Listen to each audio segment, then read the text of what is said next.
Hablaremos a continuación del Papa Dámaso y de la liturgia grandilocuente. Dámaso fue papa a partir del año 366. La mayoría de los historiadores le atribuye buena parte de la forma que la Iglesia tomó desde aquellos tiempos en adelante. Durante el siglo II, la Iglesia había incorporado algunos elementos de la organización pagana. En el tercero creó una estructura intelectual y filosófica. Y en el cuarto, sobre todo durante la mitad del siglo, definió una impresionante personalidad pública. Comenzó a pensar y actuar como una iglesia oficial. Empezó a hacerlo, además, ¿no? Esa política estuvo determinada por la necesidad de imponerse al paganismo y especialmente durante el pontificado del obispo Dámaso de Roma. Durante aquellos años se diseñaron algunas cosas muy notables para acrisolar al cristianismo como la verdadera y antigua religión de Roma y del imperio.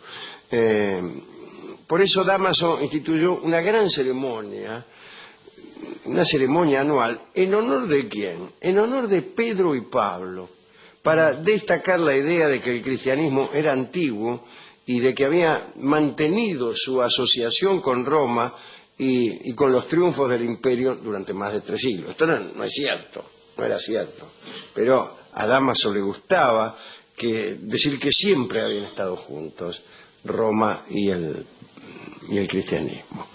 Según arguía Dámaso, los dos santos, Pedro y Pablo, no solo habían asegurado la primacía de Roma sobre Oriente, porque ella era su ciudad adoptiva, sino también que habían demostrado ser protectores de la ciudad más poderosa, justamente por ser ellos más poderosos que los antiguos dioses. Es decir, del poder de estos dos santos, según Dámaso, emergía el poder de Roma. Curioso, ¿eh? Es una idea pagana también. Sí, a los paganos les gustaba mucho eso. El Dios de tu ciudad es más poderoso que el de la mía. Dámaso vivía bien, digo, en otro orden. Y bueno, para estaba eso acomodado. sí. Y agasajaba suntuosamente a sus visitantes. Para ganarse el favor de los nobles romanos que caían a verlo, regalaba obispados, especialmente cuando un funcionario imperial flaqueaba en su fe, dudaba del cristianismo. Entonces, para fortalecerlo, le regalaba un obispado. Ah, qué piola, sí, cualquiera. Claro, soy capaz de convertirme yo. Sí. Y así hizo pie Dámaso entre las grandes familias del imperio tardío, digo, en los últimos años del imperio romano.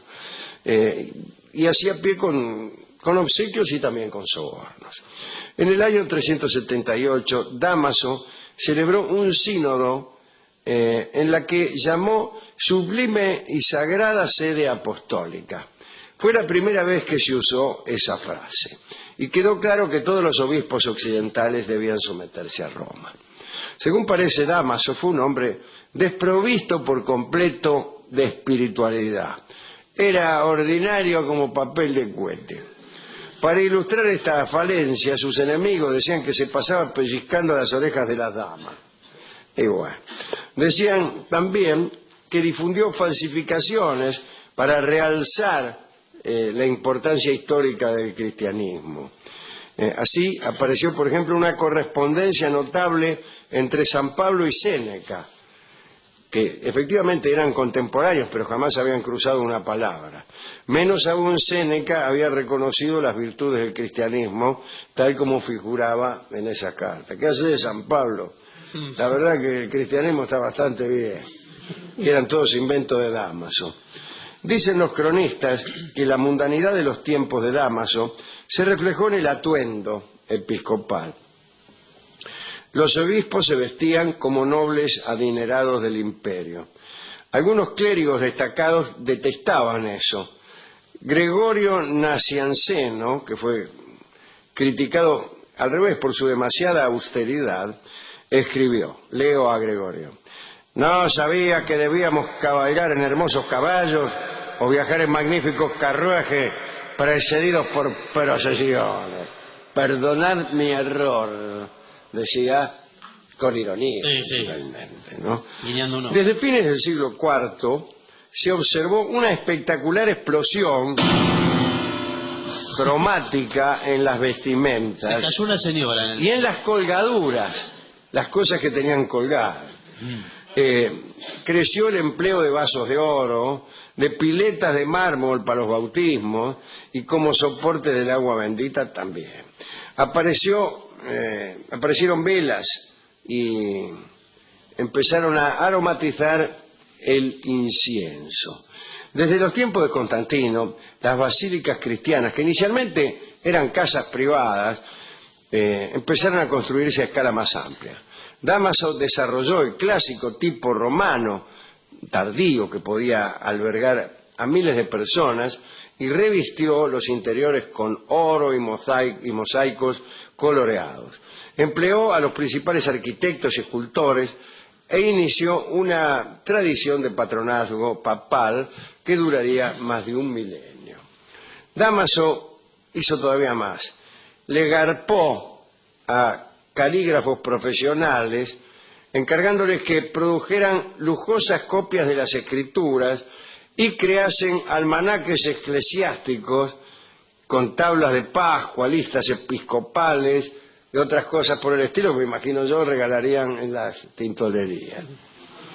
Otro asunto fundamental fue la latinización de la Iglesia occidental, aunque incluso en Roma inicialmente había sido una entidad de habla griega, ¿no? Dámaso empleó a Jerónimo, un joven erudito, con el fin de que realizara una traducción de los libros religiosos.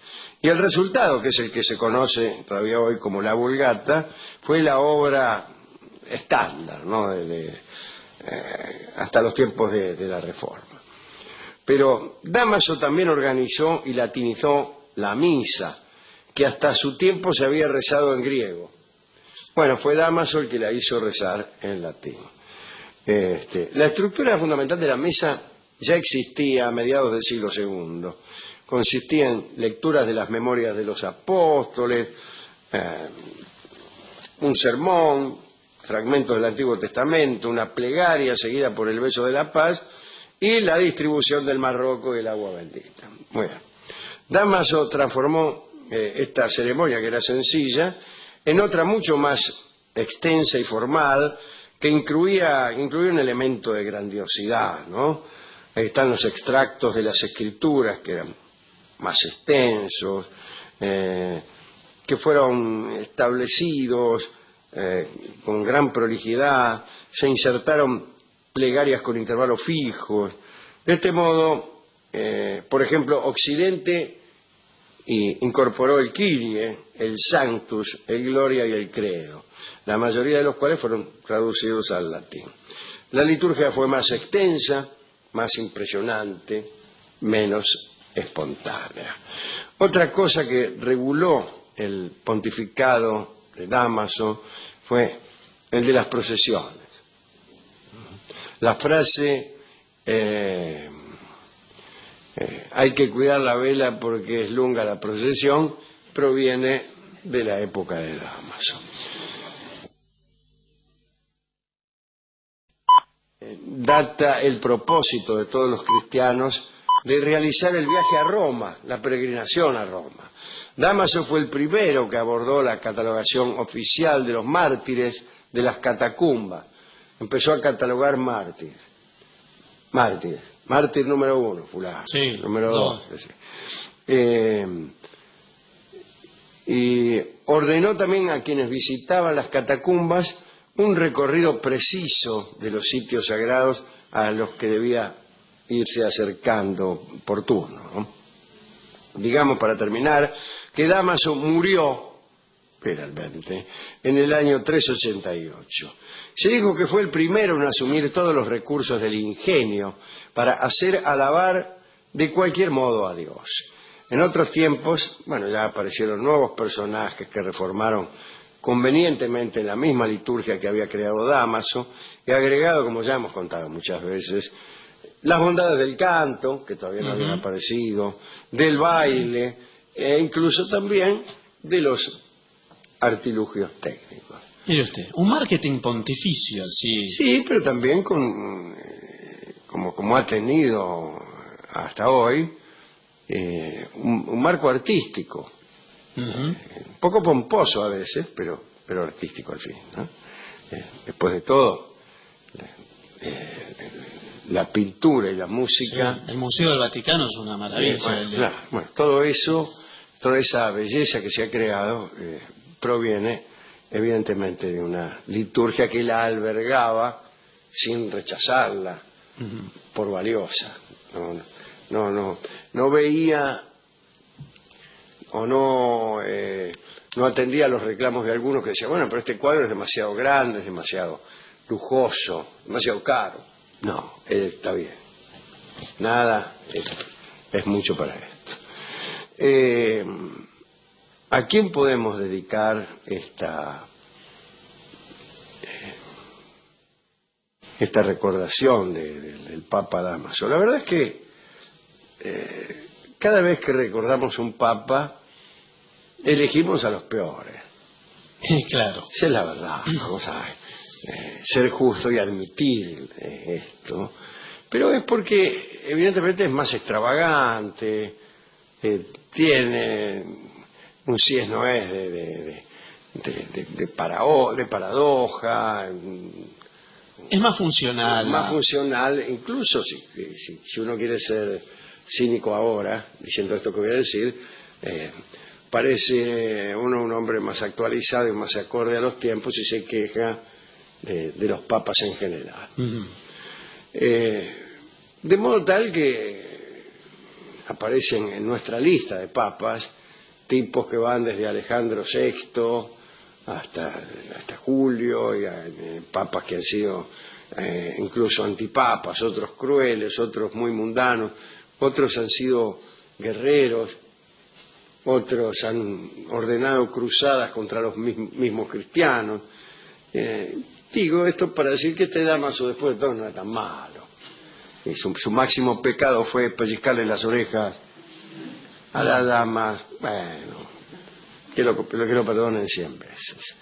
Hemos ido a la discoteca y le pedimos al discotecario... ¿Algo de papas? Algo de papas.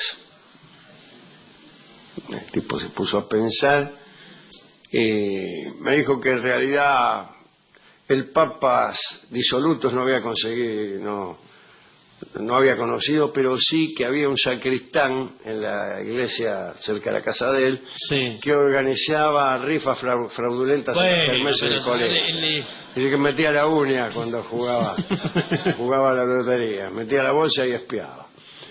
Bueno, y después me dio un tango que tiene que ver con la negativa del perdón. Cuando los pecados son tan tremendos que no se pueden perdonar.